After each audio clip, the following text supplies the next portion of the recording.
स्वागत है दोस्तों आपका बीपीएससी अंत में। कल भारतीय राष्ट्रीय कांग्रेस का सेक्शन मैंने स्टार्ट किया था और आज उसका दूसरा पार्ट है। कल 40 क्वेश्चन को डिस्कशन किया, आज भी लगभग 40 सवाल को हम डिस्कशन करेंगे और ये अपडेट है। घटना चक्र को हम पढ़ा रहे हैं, 2023 में जो घटना चक्र निकला है हम उसको पढ़ा रहे हैं। इसमें सारे सवालों को, सारे प्रीवियस ईयर सवालों को इसमें मेंशन किया गया है और इसको एक्सप्लेन भी किया गया है। तो हम एक्सप्लेन भी देखेंगे और इसको सवाल भी देखेंगे। देखिए, किसी भी एग्जाम की आप तैयारी करें तो सबसे पहले उसका जो प्रीवियस ईयर्स का जो सवाल है आप उसको पहले देखें।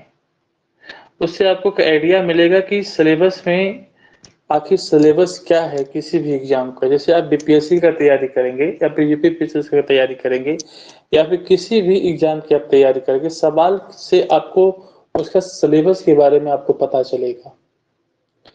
जब आप सवाल को पढ़ते हैं और उसके बाद सिलेबस को जब खत्म करते हैं धीरे धीरे, तो आपको सारा सवाल का आंसर आपको सिलेबस में मिलता जाता है। तो आपको वो लॉन्ग टाइम तक अब आपको बेनिफिट पहुंचाता है और उसको जब रिवाइज करेंगे तो आप फिर वो आपको लंबे समय तक आपको याद रहेगा। जैसे कि एक एग्जांपल देता हूं।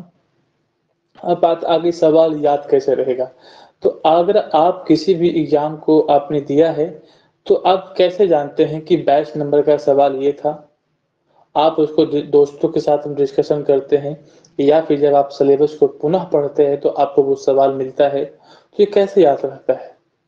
क्योंकि हमारा माइंड एक बार किसी भी चीज को अगर ध्यान से पढ़ता है तो वो लंबे समय तक याद रहता है, बशर्ते उसको रिवाइज करते रहना चाहिए। तो पहले हम सवाल देखेंगे, उसके बाद हम सिलेबस को खत्म करेंगे। चाहे वो बीपीएससी का सिलेबस हो, चाहे यूपीपीएससी का सिलेबस हो, चाहे झारखंड पीसीएस का सिलेबस हो, चाहे एमपी पीसीएस का हो, चाहे अन्य किसी भी एग्जाम का हो। सिलेबस सबका सेम टू सेम है, लगभग लगभग। थोड़ा सा यूपीपीसीएस का अलग है, बाकी सब ठीक एक समान है। और वहाँ का हम क्या देखेंगे, स्पेशल बुक पढ़ेंगे। स्पेशल बुक मतलब कि वहाँ का इकोनॉमी, वहाँ की संस्कृति, वहाँ का राजनीतिक, वहाँ का भूगोल, वहाँ का इतिहास, है ना। जैसे बिहार का हम तैयारी कर रहे हैं तो बिहार का राजनीतिक देख लेंगे, बिहार का भूगोल देख लेंगे। उत्तर प्रदेश का उत्तर प्रदेश का सांस्कृतिक देख लेंगे, आर्ट एंड कल्चर देख लेंगे। तो इस प्रकार से हम सारे एग्जाम की तैयारी को हम ध्यान में रख करके हम इस पे सारा मटेरियल आप लोगों को उपलब्ध हम करवाएंगे और उसे हम डिस्कशन भी करेंगे। ऐसा नहीं कि हम पीडीएफ डाल देंगे इस पे और पीडीएफ को लाइन बाय लाइन पढ़ देंगे, ऐसा नहीं होगा। हम बकायदा लाइन बाय लाइन उसको पढ़ेंगे और समझाएंगे भी। और इसमें मेंस आंसर राइटिंग का एक ग्रुप आएगा, हम वहाँ पे प्रीवियस ईयर्स का क्वेश्चन, मेंस आंसर राइटिंग का हम सब कुछ करवाएंगे। तो चलिए वीडियो को लंबा नहीं करते हुए हम वीडियो को शुरुआत करते हैं। आज का ये दूसरा लेक्चर होगा भारतीय राष्ट्रीय कांग्रेस का। आगे बढ़ने से पहले जो भी हमारे चैनल पे नए ज्वाइन होते हैं वो हमारे चैनल को सब्सक्राइब कर लें और उसका नोटिफिकेशन पाने के लिए उसका जो बेल आइकन होता है उसे क्लिक कर दें, ताकि हम कोई भी वीडियो अपलोड करें तो नोटिफिकेशन आपके पास पहुंच सके। तो चलिए शुरुआत करते हैं। यहाँ पे बता रहा है कि निम्नलिखित कथनों पर विचार कीजिए। अब विचार करने के लिए बोल रहा है, क्या विचार करना कि भारतीय राष्ट्रीय कांग्रेस का प्रथम अधिवेशन कलकत्ता में हुआ था।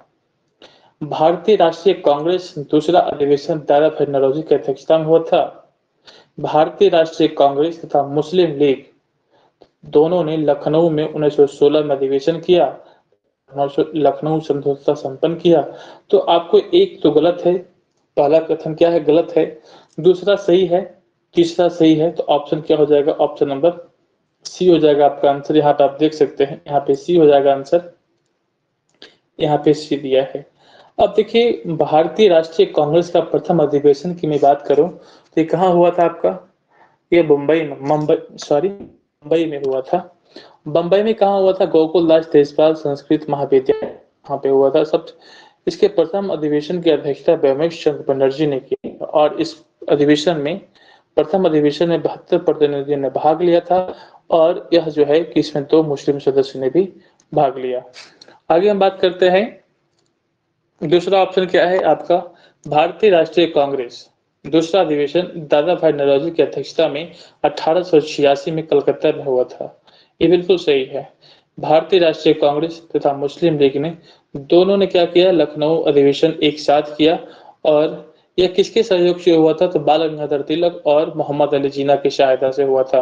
और लखनऊ अधिवेशन में ही सबसे पहले जो उग्रपंथी जो कांग्रेस 1907 में अलग हो गए थे, 1907 के सूरत अधिवेशन में अलग हो गए थे, वह 1916 में एक साथ आए। यह भी किसकी सहायता से हुआ था, बाल गंगाधर तिलक और ये आपका एनी बेसेंट की सहायता से हुआ था। 1916 के लखनऊ अधिवेशन की अध्यक्षता किसने किया था, तो अंबिका चरण मजूमदार ने किया है। आपको मैंने एक्सप्लेन कर दिया है, आगे भी आप एक्सप्लेन में आप पढ़ेंगे और यही दिया हुआ है। तो मैंने एक्सप्लेन कर दिया है, आप इससे वह पढ़ सकते हैं। मैं पढ़ देता हूँ। भारतीय राष्ट्रीय कांग्रेस का प्रथम अधिवेशन कलकत्ता में नहीं बल्कि बंबई में हुआ था, जिसमें 72 प्रतिनिधियों ने हिस्सा लिया। यहाँ हैजा फैल जाने के कारण बंबई में आयोजित किया गया। अतः कथन एक असत्य है। दूसरा अधिवेशन 1886 में कलकत्ता में हुआ, दादा भाई नौरोजी की अध्यक्षता में हुआ। भारतीय राष्ट्रीय कांग्रेस तथा मुस्लिम लीग दोनों ने वर्ष लीग के बीच समझौता हुआ, जो कांग्रेस लीग योजना तथा लखनऊ पैक्ट के नाम से जाना जाता है। इस अधिवेशन में उग्रपंथियों ने, जिन्हें 9 वर्ष पहले निष्कासित कर दिया गया था कांग्रेस से, उसे पुनः शामिल कर दिया गया। कांग्रेस लखनऊ अधिवेशन की अध्यक्षता कौन किए थे, अंबिका चरण मजूमदार किए थे। तो मैं पढ़ दिया। भारतीय राष्ट्रीय कांग्रेस के 27वां अधिवेशन किस स्थान पे हुआ था, ये आपका बिहार में हुआ था, बिहार पटना में हुआ था। और इस समय अध्यक्षता किसने किया था, आनंद माधोलकर ने किया था। और इसी अधिवेशन में हयूम को कांग्रेस का पिता माना गया था। तो आगे बढ़ते हैं। भारतीय राष्ट्रीय कांग्रेस के किस अधिवेशन में, निम्नलिखित में से भारतीय राष्ट्रीय कांग्रेस के किस अधिवेशन में बाल गंगाधर तिलक ने अभिव्यक्त किया था कि स्वराज मेरा जन्मसिद्ध अधिकार है और इसे मैं लेकर रहूंगा। और 1916 में, है ना, 1916 के लखनऊ अधिवेशन में बाल गंगाधर तिलक ने कहा था कि स्वराज मेरा जन्मसिद्ध अधिकार है और इसे मैं लेकर रहूंगा। किस अधिवेशन में कहा था, लखनऊ अधिवेशन 1916 में। तो ठीक है, इसका डिटेल पढ़ लेते हैं।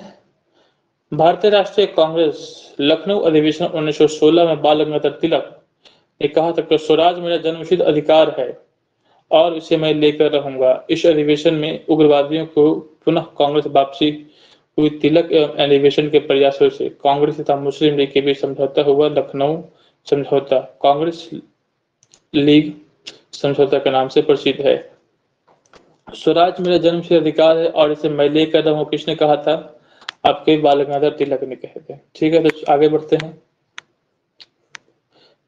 ये भी है, अब वही सवाल है आपका, देखिए बीपीएससी में आया हुआ है, 42वीं में आया हुआ है, 46वीं में आया हुआ है। तो ठीक है, वही सवाल है, आगे बढ़ते हैं।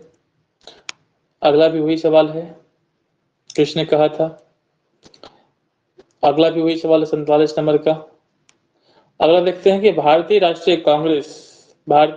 कांग्रेस जो है कि भारतीय राष्ट्रीय कांग्रेस के बारे में निम्नलिखित कथनों पर विचार कीजिए। सरोजिनी नायडू, क्या है, सरोजिनी नायडू कांग्रेस की प्रथम अध्यक्षता महिला थी। देखिए गलत बात यहाँ पे कह रहा है। सरोजिनी नायडू जो थी कांग्रेस के अध्यक्ष होने वाली प्रथम महिला थी, नहीं, एनी बेसेंट थी, प्रथम भारतीय महिला थी ये। सी.आर. दास ने जब कांग्रेस के अध्यक्ष के रूप में कार्य किया तो जेल में थे, तो बिल्कुल वो जेल में थे। एलन ऑक्टेवियन ह्यूम प्रथम ब्रिटिश नागरिक थे जो कांग्रेस के अध्यक्ष बने थे। तो आपको क्या करना, विचार करना है। अल्फ्रेड वेब 1894 में कांग्रेस के अध्यक्ष थे। इनमें से कौन सा कथन सही है और कौन सा कथन गलत है, ये आपको बताना है। तो आप आंसर देख रहे हैं यहाँ पे 2 और 4 है, तो 2 और 4 बिल्कुल क्या है, सही है। तो 2 और 4 को फिर से अब देख लेते हैं, क्या है यहाँ पे 2 और 4। 2 और 4 में क्या है, देखिए सरोजिनी नायडू, क्या है, सरोजिनी नायडू कथन सही है। कौन इनमें से कौन सा कथन सही है, कौन सा कथन सही है। भारतीय राष्ट्रीय कांग्रेस की सरोजिनी नायडू कांग्रेस के अध्यक्ष होने वाली प्रथम महिला थी। सी आर दास ने जब कांग्रेस के अध्यक्षता के रूप में कार्य किया तो वो कहाँ थे? वो जेल में थे। तो आंसर आपका क्या था? बी 2 और 4। 2 और 4 ऊपर वाला 2 गलत है और नीचे वाला दोनों सही है। तो आगे बात करते हैं। भारतीय राष्ट्रीय कांग्रेस की प्रथम महिला अध्यक्ष एनी बेसेंट को प्राप्त एनी बेसेंट थी, जिन्होंने वर्ष 1917 में कलकत्ता अधिवेशन की अध्यक्षता किया। कि ए हयूम भारतीय राष्ट्रीय कांग्रेस के संस्थापक थे। ये इसके अध्यक्ष कभी नहीं रहे। याद करेंगे, कभी ये अध्यक्ष नहीं रहे, केवल महासचिव बने। सी आर दास ने जब 1922 में गया अधिवेशन की अध्यक्षता की, जबकि 1921 के अहमदाबाद अधिवेशन में सी आर दास अध्यक्ष नामित किया गया था, परंतु इस दौरान उनके जेल होने के कारण इस अधिवेशन की अध्यक्षता हकीम अजमल खान ने किया था। और सी.आर. दास ने जेल से कांग्रेस के अध्यक्ष के रूप में कार्य किया। अल्फ्रेड वेब मद्रास अधिवेशन 1894 में भारतीय राष्ट्रीय कांग्रेस के अध्यक्ष थे। तो मैंने एक्सप्लेन भी कर दिया है, आगे बढ़ते हैं।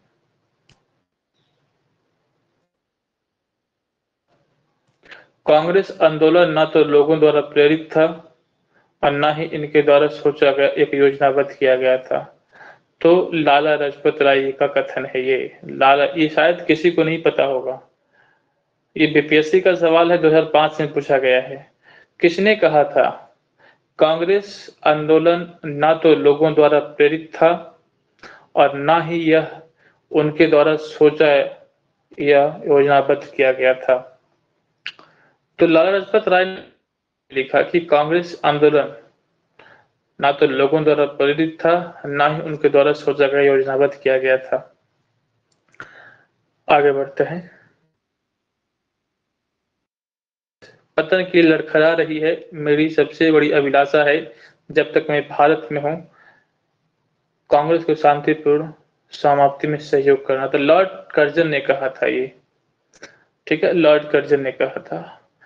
अंग्रेज शासक समझते थे कि नरमपंथियों के नेतृत्व में कांग्रेस काफी कमजोर है। अंग्रेज शासक समझते थे, क्या समझते कि नरमपंथियों के नेतृत्व में कांग्रेस क्या है? काफी कमजोर है, जनता में इसकी पैठ नहीं है, अतः इसे खत्म किया जा सकता है।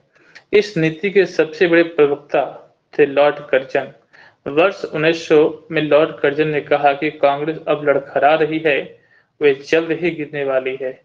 और मेरा सबसे बड़ा मकसद भी यही है कि मेरे भारत में प्रवास के दौरान ही इस पार्टी का अंत हो जाए। 1903 में उन्होंने मद्रास गवर्नर को लिखा, जब से मैं भारत आया हूं, मेरी नीति यही रही है कि किसी तरह कांग्रेस को नपुंसक बना दूं। वर्ष 1904 में कर्जन ने कांग्रेस अध्यक्ष के नेतृत्व में एक कांग्रेसी प्रतिनिधि मंडल से मिलने से इनकार कर दिया। देखिए, यहाँ पे कथन का सवाल आ सकता है और बीपीएससी में ये ट्रेंड हो, जब से सिलेबस ट्रेंड बदला गया है तो कथन का सवाल आया है। जैसे 67 बीपीएससी में क्या आया था कि बंगाल विभाजन का जो है मेरे ऊपर बम के गिरने का ये सवाल आपका आ सकता है कि लॉर्ड कर्जन ने मद्रास के गवर्नर को क्या कहा था कि जब से मैं आया हूं, मेरी यही नीति रही है कि कांग्रेस को किसी भी तरीके से नपुंसक बना दूं। कांग्रेस को नपुंसक बना दूं, यह किसने कहा था? तो लॉर्ड कर्जन ने कहा था। किसे? मद्रास के गवर्नर को पत्र लिख करके कहा था। और क्या कहा कि कांग्रेस लड़खड़ा रही है, इसे शांतिपूर्ण समाप्त होने में मैं इसकी सहायता करूं। यह कब कहा था और इसे याद करते हुए चलना है। देखिए, एक बार किसी भी चीज को आप मेहनत से पढ़िए, दोबारा आपको मेहनत करने का जरूरत नहीं है। सिर्फ आप उसे पढ़ लेंगे तो आपको याद हो जाएगा। आप जिस तरीके से मैं आपको पढ़ा रहा हूं उसी तरीके से आप पढ़िएगा, अपना से कुछ भी मत पढ़े। चलिए, क्या है? अध्यक्षीय संबोधन के समय जिस कांग्रेस अध्यक्ष ने हिंदी भाषा के लिए रोमन लिपि लागू करने की वकालत की थी, कौन थे वो? सुभाष चंद्र बोस। अध्यक्षीय संबोधन के समय जिस कांग्रेस अध्यक्ष ने हिंदी भाषा के लिए रोमन लिपि लागू करने के लिए वकालत किया था, कौन थे वो? सुभाष चंद्र बोस थे, सुभाष चंद्र बोस थे। अगला क्या है कि पहले एक्स का हम एक्सप्लेनेशन देख लेते हैं। यहाँ पे क्या है कि अपने अध्यक्षीय संबोधन के समय सुभाष चंद्र बोस ने हिंदी भाषा के लिए रोमन लिपि लागू करने के लिए वकालत किया था। सुभाष चंद्र बोस ने कांग्रेस के हरिपुरा अधिवेशन 1938 में अध्यक्षता किया था। तो याद रखेंगे, हरिपुरा का अध्यक्षता किसने किया था? तो सुभाष चंद्र बोस ने। इसमें इन्होंने क्या कहा था, याद रखेंगे। इसका देखिए, जो आपका जो एक्सप्लेन किया गया है, ये यहाँ से सवाल आता है। आप इसे पढ़ने का मतलब है कि आप तो लगभग सवाल को आप सिलेबस को टच कर रहे हैं। जब आप सिलेबस पढ़ेंगे तो बहुत सी चीजें वहां पे आपको नहीं मिलेगी, ठीक है? तो आप इसे पढ़ें, बहुत अच्छे से पढ़ेंगे। जो आपको बॉक्स में दिया हो रहता है उससे भी आपका 1-2 सवाल बनता है। देखिए 40 सवाल मैंने कल पढ़ाया, 40 सवाल आज हम पढ़ाएंगे, तो लगभग 80 सवाल नहीं, लगभग ये 200 सवाल के आसपास में होगा भारतीय राष्ट्रीय कांग्रेस से। क्योंकि जो आपका जो कॉलम का जो बॉक्स होता है उससे भी तो सवाल बनते हैं। चलिए, भारत के स्वतंत्रता प्राप्ति के बाद निम्नलिखित में से किसने सुझाव दिया था कि भारतीय राष्ट्रीय कांग्रेस को समाप्त किया जाए? तो महात्मा गांधी, ठीक है। अमृतसर के भारतीय राष्ट्रीय कांग्रेस अधिवेशन 1919 के प्रस्ताव के अनुसार महात्मा गांधी द्वारा कांग्रेस का नया संविधान लिखने के लिए निम्नलिखित में से किन्हें उनके सहयोग हेतु चुना था? तो आपका कौन हो जाएंगे? वीजी तिलक यानी बाल गंगाधर तिलक, एनसी केलकर और सी आर दास और आईवी सेन। तो बता रहा कि अमृतसर के भारतीय राष्ट्रीय कांग्रेस अधिवेशन 1919 के प्रस्ताव के अनुसार महात्मा गांधी द्वारा कांग्रेस का नया संविधान लिखने के लिए निम्नलिखित में से किन्हें उनके सहयोग हेतु चुना गया था? तो किसे? एनसी केलकर को चुना गया था और आईवी सेन को चुना गया था। यानी 2 और 4 आंसर आपका ए हो जाएगा। यहाँ पे ए दिया हुआ है। आगे देखते हैं, आगे क्या बता रहा है।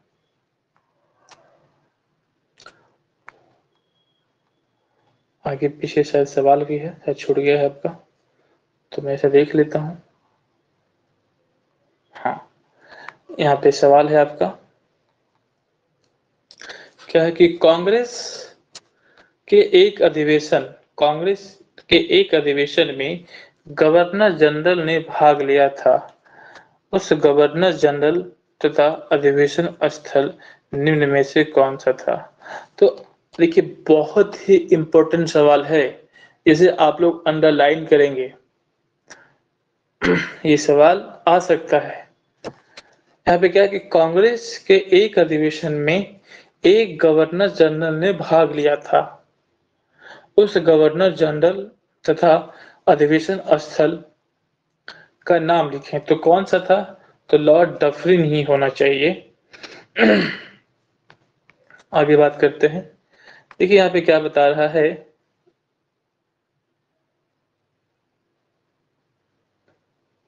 ऑप्शन नंबर बी है। तो डफरिन भी तो बैठा था, एक बार देख लेता हूं मैं सवाल को फिर से। अच्छा, ये है लॉर्ड वेलिंगटन, ठीक है, लॉर्ड वेलिंगटन, बंबई 1915। बहुत इंपॉर्टेंट सवाल है ये, हमसे गलत हो गया है, सॉरी, बट इसे आप लोग सही कर लेंगे, ठीक है।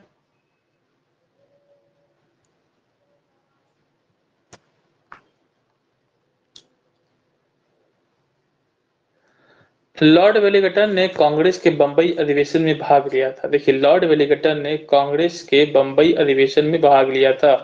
तो आप लोग मुझे बताएं कि 1915 के अधिवेशन किसने किया था? इस दौरान वह बंबई का गवर्नर था। यह अधिवेशन में बंबई में वर्ष 1915 में आयोजित किया गया था।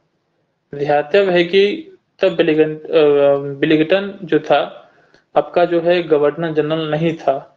भारत के गवर्नर जनरल एवं वायसराय के रूप में उसका कार्यकाल 1921 से 36 तक रहा था। भारतीय राष्ट्रीय कांग्रेस के निम्नलिखित अधिवेशनों में किसकी अध्यक्षता से विजय राघवाचार्य ने किया थी? क्या बता रहा? भारतीय राष्ट्रीय कांग्रेस के निम्नलिखित अधिवेशनों में से किसकी अध्यक्षता सी राघव चेरियार ने की थी? चेरियार तो मैं पहली बार सुन रहा हूँ यहाँ पे। तो यहाँ पे क्या बता रहा है? नागपुर अधिवेशन 1920। 1920। आगे बात करते हैं। यहाँ पे इसका देख लेते हैं क्या दिया हुआ है। राघवाचारी होना चाहिए, चेरियार दिया हुआ है। सी भी राघवाचारी होगा, चेरियार नहीं होगा। राष्ट्रीय कांग्रेस के नागपुर अधिवेशन की अध्यक्षता किया था।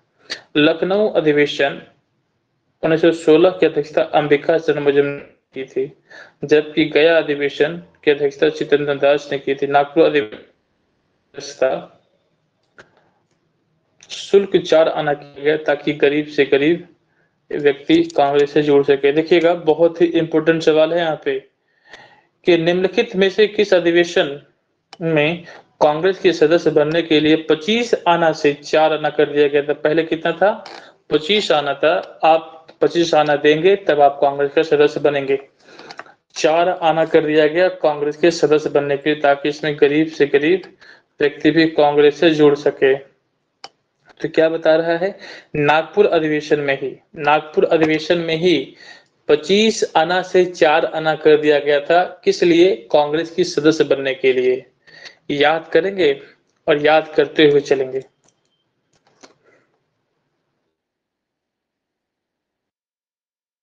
किस अधिवेशन में कांग्रेस ने पहली बार भारतीय रियासतों के प्रति अपनी नीति घोषित की थी? क्या बता रहा है कि निम्नलिखित में से किस अधिवेशन में कांग्रेस ने पहली बार रियासतों के प्रति अपनी नीति घोषित की थी? तो नागपुर अधिवेशन में किया था।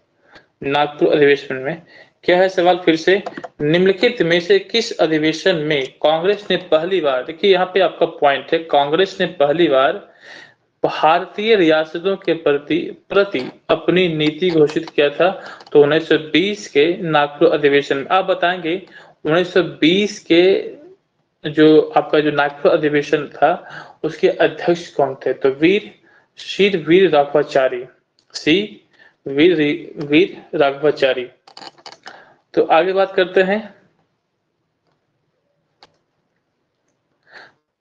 1920 में राष्ट्रीय कांग्रेस ने अपने नागपुर अधिवेशन में रियासतों के प्रति अपनी नीति घोषणा करते हुए उन शासकों से यह मांग की कि प्रजा को पूर्ण उत्तरदायी सरकार दिया जाए। निम्नलिखित में से कौन सा कथन सत्य है? तो कांग्रेस के नागपुर सत्र के पश्चात प्रांतीय कांग्रेस समिति के गठन भाषाई आधार पर किया गया था। कौन सा कथन सत्य है? कांग्रेस के नागपुर सत्र के पश्चात प्रांतीय कांग्रेस समिति का गठन भाषाई आधार पर किया गया था। वर्ष 1948 ने भाषाई आधार पर प्रांतीय के गठन की मांग को अस्वीकार कर दिया। आगे देखते हैं। निम्नलिखित कूट में से कौन सा सही है? तो आपका डी सही है, ए और बी दोनों। वर्ष 1920 कांग्रेस के नागपुर अधिवेशन भाषाई आधार पर प्रांतीय कांग्रेस समिति का गठन मंजूरी प्रदान की गई, लेकिन स्वतंत्रता के उपरांत 1948 के भाषा के आधार पर पूर्ण गठन की मांग को ठुकरा दिया गया। आगे हम बढ़ते हैं। 1922 में गया के इंडियन नेशनल कांग्रेस के अधिवेशन की अध्यक्षता किसने किया था? तो चित्तरंजन दास ने किए थे। आगे हम बात करते हैं। वर्ष 1922 में जेल से छूटने के बाद चित्तरंजन दास निर्वाचित अध्यक्ष घोषित किया गया। असहयोग के समाप्ति के बाद देशबंधु ने सभा प्रवेश कार्यक्रम के जरिए गांव के भीतर से असहयोग भारतीय राजनीति को नया आयाम प्रयास किया, परंतु श्री राजगोपालचारी, वल्लभ भाई पटेल, डॉक्टर राजेंद्र प्रसाद, एन.जी. रंगा, अयंगर आदि नेताओं ने परिषद में प्रवेश करने की नीति का विरोध किया। इस अधिवेशन में काउंसिल में प्रवेश न लेने के लिए प्रस्ताव पारित हुआ। फलस्वरूप चंद्र दास ने त्यागपत्र दे दिया। इसके उपरांत कांग्रेस के भीतर स्वराज पार्टी की स्थापना किया। तो स्वराज पार्टी की स्थापना किसने किया था? तो चितरंजन दास और मोतीलाल नेहरू। और एक कौन था? विट्ठल भाई पटेल। याद करके रहेंगे। चलिए आगे बढ़ते हैं।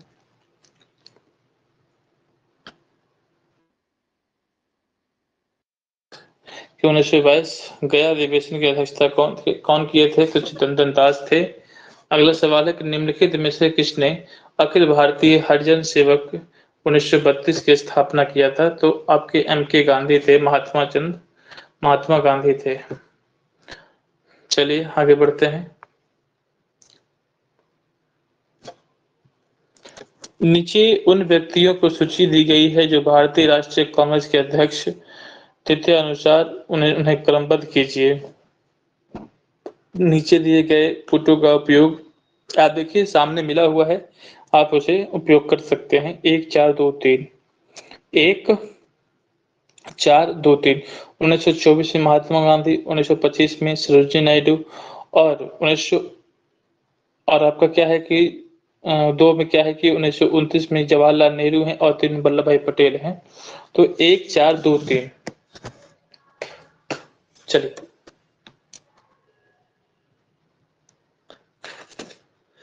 यहाँ पे दिया भी है। प्रश्नागत कांग्रेस के अध्यक्ष वर्ष महात्मा गांधी ने केवल एक बार 1924 बेलगांव की अध्यक्षता किया था। 1925 में कानपुर में किए थे। अगला क्या है कि 1929 में लाहौर में जवाहरलाल नेहरू ने किया। 1936 में लखनऊ तथा 1936 में फैजपुर की अध्यक्षता किया, जबकि पटेल ने 1931 के कराची अधिवेशन की अध्यक्षता किए थे। भारतीय राष्ट्रीय कांग्रेस 1924 के अधिवेशन महात्मा गांधी द्वारा यह अधिवेशन कहाँ हुआ था? तो बेलगांव में हुआ था। इसको बताने का जरूरत भी नहीं, आप लोगों को पता है। भारतीय अगला क्या है कि भारत राष्ट्रीय कांग्रेस का एकमात्र अधिवेशन जिसकी अध्यक्षता महात्मा गांधी ने किया था, तो बेलगांव का आपने महात्मा गांधी ने किए थे। आगे बढ़ते हैं। आपका क्या है कि महात्मा गांधी ने भारतीय राष्ट्रीय कांग्रेस के किस अधिवेशन की अध्यक्षता की? भारतीय राष्ट्रीय कांग्रेस का जो महात्मा गांधी ने किए थे, कब किए थे? 1924 में किए थे, है ना? 1924 में किए थे बेलगांव में। तो इस प्रकार से आपका बी हो जाएगा आंसर। सूची 1 को सूची 2 से सम्मिलित कीजिए और नीचे दिए गए फोटो को सही उत्तर चुनिए। देखिए क्या बता रहा है कि अबुल कलाम आजाद रामगढ़ से लड़े थे, सरोजिनी नायडू कानपुर से थी, मोतीलाल नेहरू आपके कहाँ से थे? मोतीलाल नेहरू 1919 और डॉक्टर राजेंद्र प्रसाद कहाँ से थे? आपके आंसर इस प्रकार से क्या होगा आपका? आंसर को हम देख लेते हैं। डी हो जाएगा 4 3 1 2 4 3 1 2 आपका आंसर हो गया। यहाँ पे दिया भी है। अगला क्या है? उत्तर प्रदेश के विभिन्न स्थलों में आयोजित भारतीय राष्ट्रीय कांग्रेस के अधिवेशन के संदर्भ में सूची 1 सूची 2 से सम्मेलन कीजिए। ऐसे मिला उत्तर प्रदेश के कब हुआ था? जैसे कि हम बात करते हैं मेरठ का कब हुआ था? मेरठ का आपका हुआ था, पहले नीचे चलते हैं। बनारस 1905 1916 है ना। उसके बाद हम बात करते हैं कानपुर 19 और मेरठ का आपको हम देख लेते हैं 1946 से। आपका बताएं हमें, अब आंसर हो जाएगा सी 3 4 1 2। मेरठ कब हुआ था? 1900 में हुआ था। कानपुर 1925 में, लखनऊ 1916 में, बनारस 1905 में। तो आपका आंसर क्या हो जाएगा? सी हो जाएगा। तो चलिए आगे बढ़ते हैं। निम्नलिखित में से किस भारतीय राष्ट्रीय कांग्रेस के अधिवेशन में जवाहरलाल नेहरू ने समाजवाद को भारत की समस्याओं को हल करने को कुंजी बताया? क्या बता रहा है? में भारतीय राष्ट्रीय कांग्रेस के अधिवेशन में जवाहरलाल नेहरू ने हल करने का कुंजी बताया था, तो लखनऊ में। चलिए, 1900 जवाहरलाल नेहरू ने समाजवाद को भारतीय समाज करने के लिए कुंजी बताया। उन्होंने कहा था कि मैं समाजवाद के अलावा किसी दूसरा रास्ता नहीं देखा जो भारत के लोगों गरीबी या बेकारी के। यहाँ पे दो कथन हो सकता है कि किसने कहा था ये बात, है ना, और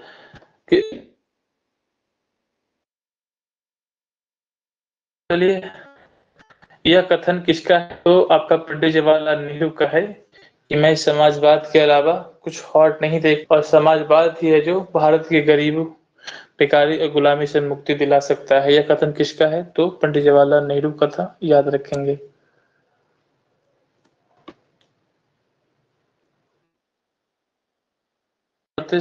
के भारतीय राष्ट्रीय कांग्रेस के हरिपुरा अधिवेशन किसने किया था, उसने किए थे मतलब कि 51 1921 नहीं, 19 फरवरी 21 फरवरी जो होता है 1938 के दौरान गुजरात के हरिपुरा में संपन्न हुआ था। इस अधिवेशन की अध्यक्षता सुभाष चंद्र बोस ने की थी। इस अधिवेशन में राष्ट्रीय नियोजन समिति का गठन किस अधिवेशन में किया गया था, तो हरिपुरा अधिवेशन में। कब हुआ था, तो 1938 में। हरिपुरा कहाँ पड़ता है, गुजरात में। किसने अध्यक्षता की थी, तो सुभाष चंद्र बोस ने। राष्ट्रीय नियोजन समिति का गठन इसमें किया गया था।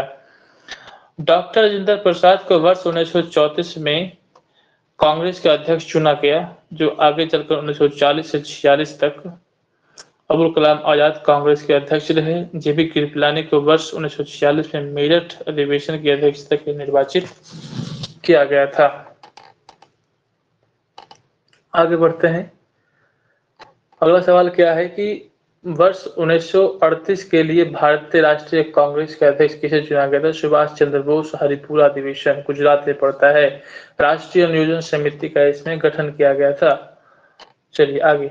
इनमें से कौन सबसे कम उम्र के जो थे आपके कांग्रेस के अध्यक्ष चुने गए थे, अबुल कलाम आजाद चुने गए थे, और सबसे लंबे साल तक ये रहे थे, 1940 से 45 तक ये रहे थे। चलिए शुरुआत करते हैं इनके बारे में क्या बताया। मौलाना अबुल कलाम आजाद वर्ष 1923 में दिल्ली में आयोजित भारतीय राष्ट्रीय कांग्रेस के विशेष सत्र में अध्यक्ष बनाए गए। क्या बता रहा है कि मौलाना अबुल कलाम आजाद जो है वर्ष 1923 में दिल्ली में आयोजित भारतीय राष्ट्रीय कांग्रेस के विशेष सत्र के अध्यक्ष बनाए गए। वह भारतीय राष्ट्रीय कांग्रेस का अध्यक्ष पद धारण करने वाले सबसे कम उम्र के व्यक्ति थे। अबुल कलाम आजाद वर्ष 1940 से 46 तक लगातार 6 वर्षों तक ये राष्ट्रीय कांग्रेस के अध्यक्ष थे। कहीं 1940 से 45 दिया है, कहीं 1940 से 46 दिया गया है, तो आप अपने अनुसार उसे आप अपने नोट्स में नोट कर लेंगे। मैं जो दोनों याद रखा हूँ, जो ऑप्शन आएगा मैं उसे मारूंगा, ठीक है। जवाहरलाल नेहरू ने आजादी के पूर्व यह सबसे लंबी कार्यकाल था। जवाहरलाल नेहरू ने 1889 से 1964 तक, है ना। इसके बाद हम बात करते हैं कि वर्ष 1929 में कांग्रेस के लाहौर अधिवेशन की अध्यक्षता की थी आनंद मोहन बोस और 1898 ईस्वी में कांग्रेस के मद्रास अधिवेशन की आनंद मोहन बोस जो है कि 1898 में कांग्रेस के मद्रास अधिवेशन की अध्यक्षता की, जबकि विपिन नाथ बोस जो है कि 1914 में कांग्रेस के मद्रास अधिवेशन की अध्यक्षता किए थे। आगे हम बात करते हैं हरिपुरा अधिवेशन 1938 में सुभाष चंद्र बोस। नासिक अधिवेशन 1950। एक सवाल था क्या, सवाल तो नहीं था यहाँ पे। हाँ सवाल तो है। क्या है कि नीचे दिए गए कोटों को मिलान करना है।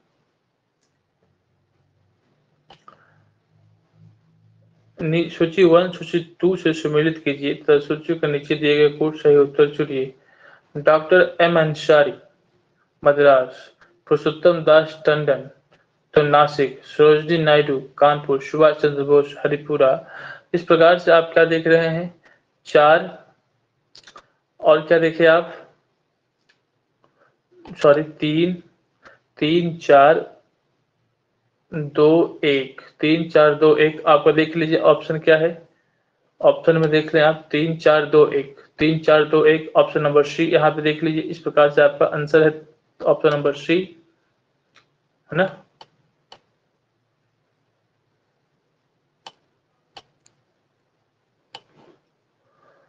निम्नलिखित में से कौन सा लगातार 6 वर्ष तक भारतीय राष्ट्रीय कांग्रेस अध्यक्ष था, तो अबुल कलाम आजाद थे। अबुल कलाम आजाद 1940 से 46 तक लगातार 6 वर्षों तक भारतीय राष्ट्रीय कांग्रेस के अध्यक्ष थे। आजादी के पूर्व यह सबसे लंबी कार्यकाल थी।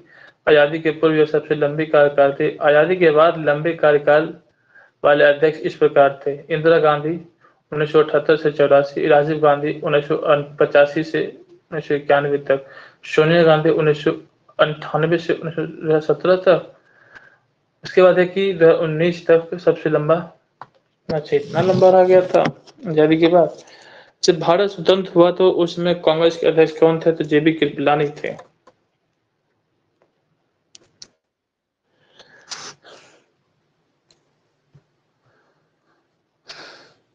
जब भारत स्वतंत्र हुआ तो उस समय कांग्रेस के अध्यक्ष जेबी कृपलानी थे। उन्होंने कांग्रेस की 54 में 54 मेरठ का अध्यक्ष चुना गया था। आजादी के अध्यक्ष रहे कांग्रेस के 95 मतलब 55, है ना।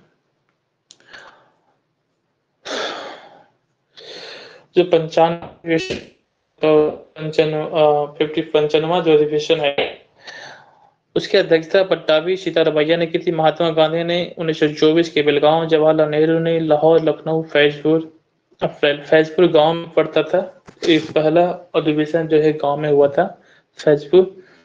अप्रैल भारत के विभाजन के समय भारतीय राष्ट्रीय कांग्रेस के अध्यक्ष कौन था? भारत के विभाजन के समय भारतीय राष्ट्रीय कांग्रेस के अध्यक्ष कौन था? तो आप बताएंगे जेबी कृपलानी थे। ठीक है, जेबी कृपलानी थे। आगे हम बढ़ते हैं।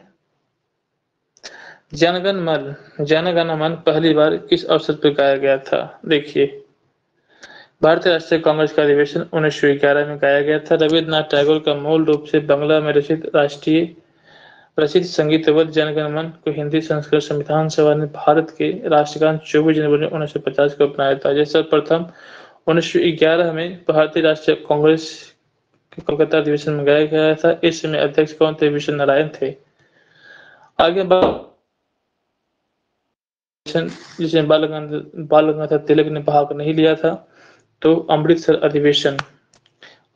अधिवेशन में बाल गंगाधर तिलक भाग नहीं लिए थे, क्योंकि 1 अगस्त 1919 को इनकी मृत्यु हो जाती है।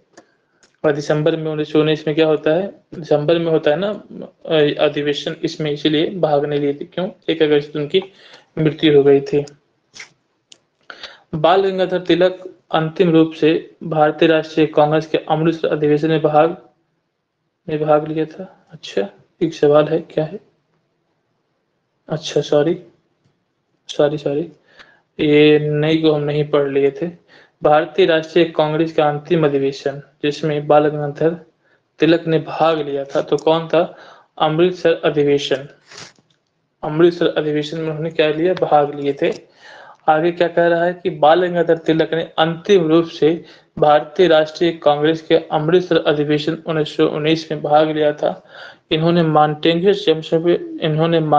चेम्सफोर्ड सुधारों के तहत होने वाले विधायिका के चुनाव के बहिष्कार करने के लिए महात्मा गांधी की नीति का विरोध किया था। तिलक ने उत्तरदायी सहयोग की नीति को अपनाने की सलाह दी थी। 1 अगस्त 1920 को तिलक का देहांत हो गया था। 1920 को देहांत हुआ था। असहयोग आंदोलन शुरुआत होने के समय में उनकी मृत्यु हो जाती है।